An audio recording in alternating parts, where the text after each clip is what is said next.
මට දැනුම සුසු නැද්ද? ඔබට නැද්ද කියන උත්තරේ නෙමෙයි වැදගත් වෙන්නේ. අපිට උනන්නේ ඒක හරියට ඉවත්දෙන්න. නමුත් වැදගත් දේ තමයි ඇයි අපි ඒක දාන්නේ කියන්නේ. පුනරුත්ථාපනය කියන එක අත්‍යවශ්‍යයි. පුනරුත්ථාපනය කියන එක සම්පූර්ණයෙන්ම මම දකින විදිහට බෞද්ධයන් නම් බෞද්ධ ආගමත් එක්ක යනවා. කතෝලික කෙනා කතෝලික ආගමත් එක්ක යනවා. මුස්ලිම් කෙනා මුස්ලිම් ආගමත් එක්ක ඒ විදිහට ඒ හරහා ඔබේ ජීවිත ගොඩනගන්න පුළුවන් මම කියන්නේ ගොඩාක් රූපයක් තියෙනවා. සම්පූර්ණ සමාන විතරයි. කිසිම නීතියක් නැති, කිසිම වේදයක් නැති, කිසිම දෙයක් හිතන්නේ නැති සම්පූර්ණ සමාන.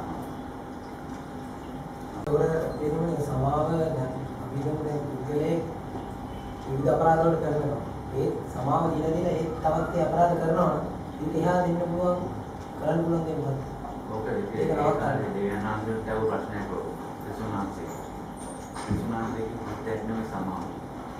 ඒ කියන්නේ සමාව දෙන්න ඕනේ මෙහෙම අපි හිතන සමාව නෙමෙයි. ඒක අතුලාන්තේ මෙන්න සමාව.